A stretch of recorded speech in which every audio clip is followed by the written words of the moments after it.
News next top ನ್ಯೂಸ್ಗೆ ಸ್ವಾಗತ. ನಾನು ದರ್ಶನ್ ಶೆಟ್ಟಿ ನಾರ್ಕಳಿ. ಟಾಪ್ ನ್ಯೂಸ್ ನೋಡೋಣ. ಅದಕ್ಕೂ ಮುನ್ನ ಈ ಕ್ಷಣದ ಹೆಡ್ಲೈನ್ಸ್.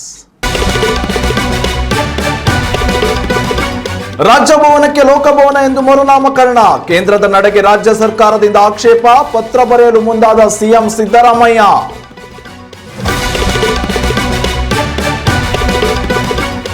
ಕ್ರಿಸ್ಮಸ್ ಹೊಸ ವರ್ಷದಾಚರಣೆ ಸಂದರ್ಭದಲ್ಲಿ ವಿಶೇಷ ರೈಲು ಸಂಚಾರ. ಕೊಂಕಣ ಟ್ರೈನ್ ಮಾರ್ಗದಲ್ಲಿ ಹೆಚ್ಚುವರಿ ಸೇವೆ. ಪ್ರಯಾಣಿಕರ ಒತ್ತಡ ನಿರ್ವಹಣೆಗೆ ಸಕಲ ಕ್ರಮ. ಗ್ರಾಮ ಪಂಚಾಯಿತಿ ಸಿಬ್ಬಂದಿಗೆ ಇಪಿಎಫ್ ಇಎಸ್ಐ ಸೌಲಭ್ಯ. ರಾಜ್ಯಕ್ಕೆ ಮಾದರಿ ಜಿಲ್ಲೆಯಾಗಿ ಹೊರಹೊಮ್ಮಿದ ಉಡುಪಿ. 803 ಸಿಬ್ಬಂದಿಗೆ ದೊರಕಿದೆ ಸೇವಾ ಭದ್ರತೆ.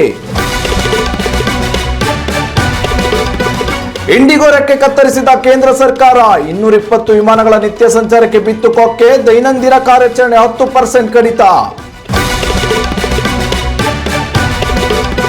ಟಿ20 ಸರಣಿಯ ಮೊದಲ ಪಂದ್ಯದಲ್ಲಿ ಟೀಂ ಇಂಡಿಯಾ ಭರ್ಜರಿ ಜಯ. ಕೇವಲ 74 ರನ್ಗಳಿಗೆ ಆಲ್ಔಟ್ ಆದ ಹರಿಣ ಪಡೆ. ಕ್ರಿಕೆಟ್ ಇತಿಹಾಸದಲ್ಲಿ ಅತಿ ಕಡಿಮೆ ಮೊತ್ತ ದಾಖಲಿಸಿದ ಸೌತ್ ಆಫ್ರಿಕಾ.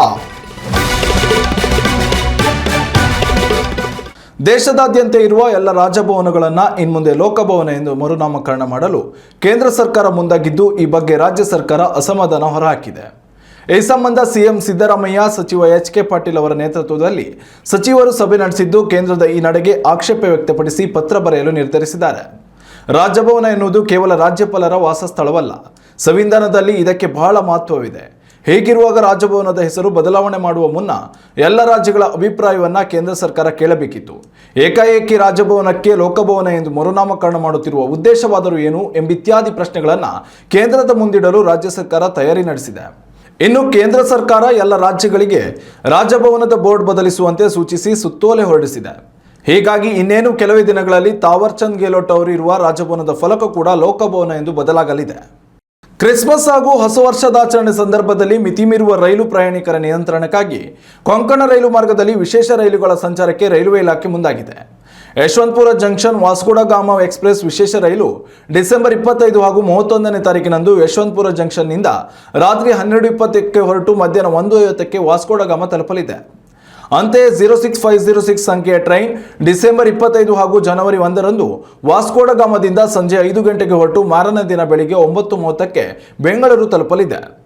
06511 ಸಂಖ್ಯೆಯ ಬೆಂಗಳೂರು ಕಂಟೋನ್ಮೆಂಟ್ ವಾಸ್ಕೋಡ ಗಾಮ ಎಕ್ಸ್ಪ್ರೆಸ್ ವಿಶೇಷ ರೈಲು ಡಿಸೆಂಬರ್ 26ರಂದು ಬೆಂಗಳೂರು ಕಂಟೋನ್ಮೆಂಟ್ನಿಂದ ರಾತ್ರಿ 11:35ಕ್ಕೆ ಹೊರಟು ಮರುದಿನ ಮಧ್ಯಾಹ್ನ 1:50ಕ್ಕೆ ವಾಸ್ಕೋಡ ಗಾಮ ತಲುಪಲಿದೆ. 06512 ರೈಲು ಡಿಸೆಂಬರ್ 28ರಂದು ವಾಸ್ಕೋಡ ಗಾಮದಿಂದ ಸಂಜೆ 5 ಗಂಟೆಗೆ ಹೊರಟು ಮರುದಿನ ಬೆಳಿಗ್ಗೆ 9 ಗಂಟೆಗೆ ಬೆಂಗಳೂರು ಕಂಟೋನ್ಮೆಂಟ್ ತಲುಪಲಿದೆ. ಲೋಕಮಾನ್ಯ ತಿಲಕ್ ಟರ್ಮಿನಲ್ ಕರ್ಮಾಲಿ ಮಧ್ಯೆ ವಾರಕ್ಕೊಮ್ಮೆ ಸಂಚರಿಸುತ್ತಿರುವ ಎಕ್ಸ್ಪ್ರೆಸ್ ರೈಲನ್ನು ಮಡ್ಗಾಂವ್ ಜಂಕ್ಷನ್ ತನಕ ವಿಸ್ತರಿಸಲಾಗಿದೆ. ಡಿಸೆಂಬರ್ 18ರಿಂದ ಜನವರಿ 15ರ ತನಕ ಕ್ರಿಸ್ಮಸ್, ಹೊಸ ವರ್ಷ ಹಾಗೂ ಮಕರ ಸಂಕ್ರಾಂತಿ ಹಿನ್ನೆಲೆಯಲ್ಲಿ ಮಡ್ಗಾಂವ್ ಜಂಕ್ಷನ್ ತನಕ ಸಂಚರಿಸಲಿವೆ. ಗ್ರಾಮ ಪಂಚಾಯಿತಿ ಸಿಬ್ಬಂದಿಗೆ ಇಎಸ್ಐ ಹಾಗೂ ಪಿಎಫ್ ಸೇವೆಗಳನ್ನು ಒದಗಿಸುವ ಮಹತ್ವದ ಯೋಜನೆಯನ್ನು ಉಡುಪಿ ಜಿಲ್ಲಾ ವ್ಯಾಪ್ತಿಯ ಗ್ರಾಮ ಪಂಚಾಯಿತಿಗಳಲ್ಲಿ ಅನುಷ್ಠಾನಕ್ಕೆ ತರಲಾಗಿದೆ. ಈ ಮೂಲಕ ಗ್ರಾಮ ಪಂಚಾಯಿತಿ ಸಿಬ್ಬಂದಿಗೆ ಸೇವಾ ಭದ್ರತೆ ಒದಗಿಸಿದ ಕರ್ನಾಟಕದ ಪ್ರಪ್ರಥಮ ಜಿಲ್ಲೆ ಎಂಬ ಕೀರ್ತಿಗೆ ಉಡುಪಿ ಪಾತ್ರವಾಗಿದೆ. ಉಡುಪಿ, ಧಾರವಾಡ, ಬೆಂಗಳೂರು ಗ್ರಾಮಾಂತರ ಹಾಗೂ ದಕ್ಷಿಣ ಕನ್ನಡ ಜಿಲ್ಲೆಗಳಲ್ಲಿ ಈ ಸೌಲಭ್ಯಗಳಿಗೆ ಚಾಲನೆ ನೀಡಲಾಗಿತ್ತು. ಈ ಪೈಕಿ ಧಾರವಾಡ, ಬೆಂಗಳೂರು ಗ್ರಾಮಾಂತರ ಹಾಗೂ ದಕ್ಷಿಣ ಕನ್ನಡ ಜಿಲ್ಲೆಗಳಲ್ಲಿ ಈ ಸೌಲಭ್ಯ ಭಾಗಶಃ ಆರಂಭಗೊಂಡಿದೆ.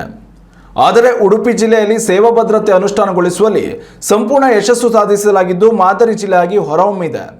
ಈ ಸೌಲಭ್ಯವನ್ನು ಪಡೆದುಕೊಳ್ಳಲು ಗ್ರಾಮ ಪಂಚಾಯಿತಿ ಸಿಬ್ಬಂದಿ ತಮ್ಮ ಮೂಲ ವೇತನ ಹಾಗೂ ತುಟ್ಟಿ ಭತ್ಯೆಯ 12% ಪಾವತಿ ಮಾಡಬೇಕಿದೆ. ಗ್ರಾಮ ಪಂಚಾಯತ್ ತನ್ನ ಸಮಾನದ ಪಾಲನ್ನು ಪಿಎಫ್ ಕಂತಿಗೆ ಪಾವತಿ ಮಾಡುತ್ತದೆ. ಇನ್ನು ಇಎಸ್ಐ ವಿಚಾರಕ್ಕೆ ಬಂದರೆ ಸಿಬ್ಬಂದಿ 0.75% ಪಾವತಿ ಮಾಡಿದರೆ ಗ್ರಾಮ ಪಂಚಾಯಿತಿಯಿಂದ 3.25% ಮೊತ್ತವನ್ನು ಪಾವತಿ ಮಾಡಲಾಗುತ್ತದೆ. ಇದರಿಂದ ಗ್ರಾಮ ಪಂಚಾಯಿತಿ ನೌಕರರಿಗೆ ಸೇವಾ ಭದ್ರತೆ, ಆರೋಗ್ಯ ಭದ್ರತೆ, ಪಿಂಚಣಿ ಭದ್ರತೆ ಸಿಕ್ಕಂತಾಗಿದೆ. ಉಡುಪಿ ಜಿಲ್ಲಾದ್ಯಂತ ಒಟ್ಟು 155 ಗ್ರಾಮ ಪಂಚಾಯಿತಿಗಳಿದ್ದು, ಈ ಪೈಕಿ 654 ಗ್ರಾಮ ಪಂಚಾಯತ್ ಸಿಬ್ಬಂದಿ ಹಾಗೂ 149 ಗ್ರಂಥಾಲಯ ಮೇಲ್ವಿಚಾರಕರು ಈ ಸೌಲಭ್ಯದ ಲಾಭ ಪಡೆಯಲಿದ್ದಾರೆ. ವಿವಿಧ ಕಾರಣಗಳಿಂದಾಗಿ ಏಕಾಏಕಿ ವಿಮಾನ ಹಾರಾಟ ಪ್ರಕ್ರಿಯೆ ರದ್ದುಗೊಳಿಸುವ ಮೂಲಕ ದೇಶದಾದ್ಯಂತ ವಿಮಾನಯಾನ ಪ್ರಯಾಣಿಕರಿಗೆ ಇಂಡಿಗೋ ಭಾರಿ ದೊಡ್ಡ ಮಟ್ಟದಲ್ಲಿ ಸಮಸ್ಯೆಯನ್ನು ಉಂಟು ಮಾಡಿದೆ. ಇದರಿಂದಾಗಿ ಕೇಂದ್ರ ಸರ್ಕಾರ ಇದೀಗ ಇಂಡಿಗೋ ಏರ್ಲೈನ್ಸ್ ವಿರುದ್ಧ ಮಹತ್ವದ ಕ್ರಮ ಕೈಗೊಂಡಿದೆ.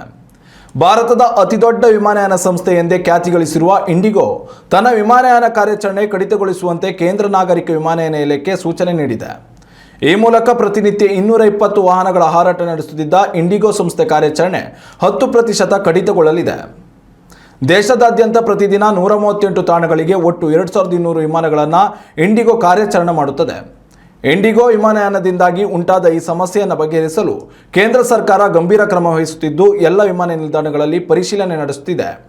ಪ್ರಯಾಣಿಕರಿಗೆ ಪರ್ಯಾಯ ಸಂಚಾರ ವ್ಯವಸ್ಥೆ, ಟಿಕೆಟ್ ದರ ರಿಫಂಡ್ ಹೀಗೆ ಎಲ್ಲ ರೀತಿಯ ಕ್ರಮಗಳನ್ನು ಸಮರ್ಪಕವಾಗಿ ನಡೆಯುವಂತೆ ಕೇಂದ್ರ ಸರ್ಕಾರ ನಿಗಾ ವಹಿಸಿದೆ. ಟೀಮ್ ಇಂಡಿಯಾ ಮತ್ತು ದಕ್ಷಿಣ ಆಫ್ರಿಕಾ ನಡುವೆ ನಡೆದ ಮೊದಲ T20 ಅಂತಾರಾಷ್ಟ್ರೀಯ ಪಂದ್ಯದಲ್ಲಿ ಹರಿಣಿಗಳ ಪಡೆ ಹೀನಾಯ ಸೋಲು ಅನುಭವಿಸಿದೆ. ಕೇವಲ 75 ರನ್ಗಳಿಗೆ ಆಲ್ಔಟ್ ಆಗುವ ಮೂಲಕ 101 ರನ್ಗಳ ಅಂತರದಲ್ಲಿ ಸೋಲು ಕಂಡಿದೆ. ಈ ಮೂಲಕ 5 ಪಂದ್ಯಗಳ ಸರಣಿಯಲ್ಲಿ ಟೀಮ್ ಇಂಡಿಯಾ 1-0 ಅಂತರದಲ್ಲಿ ಮುನ್ನಡೆ ಸಾಧಿಸಿದೆ. ದಕ್ಷಿಣ ಆಫ್ರಿಕಾ ತಂಡದ ಡೆವಾಲ್ಡ್ ಬ್ರೇವಿಸ್ 14 ಎಸೆತಗಳಲ್ಲಿ 22 ರನ್ ಗಳಿಸಿದರೆ 3 ಕ್ರಿಕೆಟಿಗರು ಮಾತ್ರ 10ಕ್ಕಿಂತ ಹೆಚ್ಚು ರನ್ ಗಳಿಸುವಲ್ಲಿ ಯಶಸ್ವಿಯಾಗಿದ್ದಾರೆ. ಇನ್ನು ಮೊದಲು ಬ್ಯಾಟಿಂಗ್ ಮಾಡಿದ ಟೀಮ್ ಇಂಡಿಯಾ ತಂಡದ ಹಾರ್ದಿಕ್ ಪಾಂಡ್ಯ 58 ರನ್ ಸಿಡಿಸಿ ಅಜೇಯರಾಗಿ ಉಳಿಯುವ ಮೂಲಕ ಭರ್ಜರಿ ಪ್ರದರ್ಶನ ತೋರಿದರು. ಟೀಮ್ ಇಂಡಿಯಾ ನೀಡಿದ 176 ರನ್ಗಳ ಸವಾಲನ್ನು ಬೆನ್ನಟ್ಟಿದ ದಕ್ಷಿಣ ಆಫ್ರಿಕಾ ಕೇವಲ 12.3 ಓವರ್ಗಳಲ್ಲೇ 74 ರನ್ಗಳನ್ನು ಗಳಿಸುವ ಮೂಲಕ ಆಲ್ಔಟ್ ಆಯಿತು. ಈ ಮೂಲಕ T20 ಇತಿಹಾಸದಲ್ಲಿಯೇ ದಕ್ಷಿಣ ಆಫ್ರಿಕಾ ಗಳಿಸಿದ ಅತ್ಯಂತ ಕಡಿಮೆ ಮೊತ್ತ ಇದಾಗಿದೆ. ಇನ್ನಷ್ಟು ತಾಜಾ ಸುದ್ದಿಗಳಿಗಾಗಿ ನೋಡ್ತಾ ಇರಿ ನ್ಯೂಸ್ ನೆಕ್ಸ್ಟ್. ಇದು ವರ್ತಮಾನದ ಕೈಗನ್ನಡಿ.